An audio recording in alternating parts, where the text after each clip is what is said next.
تو فائنلی عمران خان سے ملاقات ہو گئی ہے۔ عمران خان نے جیل سے کیا حکم دیا ہے، عمران خان کی کنڈیشن کیسی تھی، اتنے دن جیل میں انہوں نے گزارے، اس حوالے سے عمران خان نے کیا بتایا اپنی بہن کو، آئیے سنتے ہیں۔ جی ملاقات ہوئی خان صاحب سے، کیا کہیں گے؟ خان صاحب نے کیا کہا؟ چلیں بسم اللہ الرحمن الرحیم۔ الحمدللہ آج خان صاحب سے میری ملاقات ہوئی تو جب میں ان کو ملی تو وہ بہت ڈسٹربڈ اور بہت غصے میں تھے۔ انہوں نے بتایا صحت کی بتا رہی ہوں کہ صحت انہیں کہ ویسے کہتے ہیں کہ اتنی مینٹل ٹارچر میں انہوں نے رکھا ہوا ہے انہیں اور بشرا بی بی کو۔ کہتے ہیں کہ چھوٹے سے کمرے میں کہتے 4 ہفتے سے کسی کو ملنے نہیں دیا، میں ہی آخر ایک میں ہی ملی تھی 4 ہفتے پہلے۔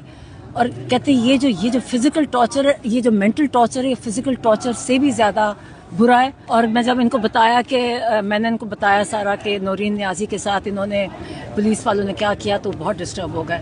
اور اچھا پھر انہوں نے کچھ انسٹرکشنز دی اور وہ کچھ پارٹی والوں نے، کیونکہ اتنے عرصے سے تو آپ کو پتہ ان کو ملنے نہیں دیا جا رہا، تو انہوں نے کچھ میسیجز دیے تھے، کچھ سوالات بھیجے تھے ان کے لیے۔ تو یہ سلمان اکرم راجہ صاحب نے پچھوایا تھا کہ پنجاب بار کے بارے میں، پاکستان بار کے جو الیکشنز ہو رہے ہیں، انہوں نے بتایا کہ حامد خان اور سلمان اکرم راجہ یہ جو بھی کینڈیڈیٹ سلیکٹ کریں گے پی ٹی آئی یونائٹڈ ہو کے ان کو سپورٹ کرے گی، اور انہی کے جو یہ کہیں گے اس کے مطابق ساری پی ٹی آئی یونائٹڈ ہوئے گی اس کینڈیڈیٹ کے لیے۔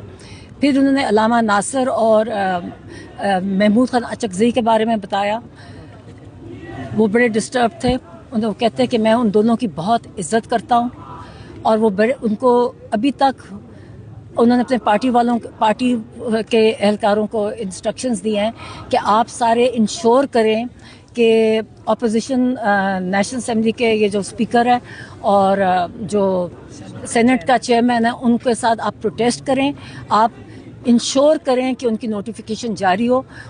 خان صاحب نے ان کو بڑی عزت کرتے ہیں اور ان کو انہوں نے اپوزیشن لیڈر سلیکٹ کیا، اور وہ اس چیز کے بارے میں ابھی تک شوق تھے کہ ابھی تک ان کا نہیں ہوا۔ اور اس کے ہاں پولیٹیکل کمیٹی اور کال دیتے ہیں احتجاج۔ ہاں انہوں نے کہا جی انہوں نے خان صاحب نے تحریک کا ان کو رسپانسبلٹی دی ہے، کیونکہ آپ کو پتہ ہے کہ پی ٹی آئی والوں پہ یہ بہت سختی کرتے ہیں، تو انہوں نے ان کو وہ لیڈرز ہیں اس الائنس کے، اور ان کی ذمہ داری ہے کہ جو کال دے گی ساری پی ٹی آئی ان کو اس کال میں سپورٹ کرے گی۔ خاص طور پہ خان صاحب کے اپنے پارلیمنٹری لیڈرز ہیں، یہ جو پارلیمنٹیرینز ہیں، ان کو خان صاحب نے کہا سب نے بھرپور مکمل شرکت کرنی ہے۔ اور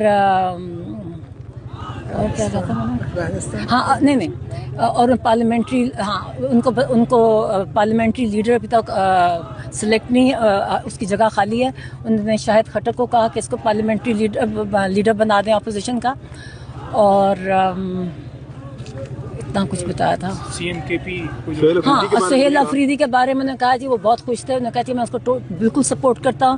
انہوں نے کہا کہ انہیں انکریج کیا کہ آپ فرنٹ فٹ پہ کریں، یہاں پاکستان میں کوئی آئین اور قانون اب ختم ہو چکا ہے، یہ سارا پی ٹی آئی کے لیے آئین اور قانون اور باقی سارے اس قانون کے اوپر ہیں۔ جب کوئی قانون نافذ کرنا تو پی ٹی آئی پہ لے آتے ہیں۔ کہ انہوں نے کہا جی آپ فرنٹ فٹ پہ کریں، اور وہ انہیں خوش تھے۔ انہوں نے کہا جی آپ اپریشیٹ کیا، اور ان کے لیے انہوں نے اور بھی پیغامات دیے جو میں ان کو پرسنلی دوں گی۔ نہیں اور وہ میں زیادہ اچھا اور میں ہاں ان کو ایک اور جو ان کو دیکھیں آپ یہ جو پہلے جو میں اندر گئی نا تو ان کی جو مطلب ان کی جو پریشانی تھی نا، وہ ان کو غصہ تھا اور وہ پریشان تھے کہ جو کہتے جو آئسولیشن ہے نا، کہتے آئسولیشن اتنی بری ہے، اور ان کو اتنا لمبا پہلے تو ہفتے میں ایک دفعہ ہم میں سے کوئی مل لیتا تھا، مکمل آئسولیشن، اور اتنے ڈسٹربڈ ہے۔ ہم نے ان کو بتایا کہ ہم آپ کے باہر بیٹھ رہے ہیں، تو جب ان کو یہ بھی پتہ چلا کہ یہ کوئی این ڈی یو کوئی ان جگہ اس قسم کی تو وہ اور ان کے پارٹی والے اندر پارٹی کے لوگوں نے شرکت کی ہے، وہ اتنے ڈسٹرب ہوئے، کہتے ہیں ہم اتنی تکلیف دہ جیل کاٹ رہے ہیں، اور جن لوگوں نے ہمیں جیل میں ڈالا ہوا ہے آپ انہی کے پاس جا کے آپ وہاں ان کے ساتھ سوشلائز کر رہے ہیں۔ انہوں نے کہا کہ جو بھی میرے پارٹی والے جو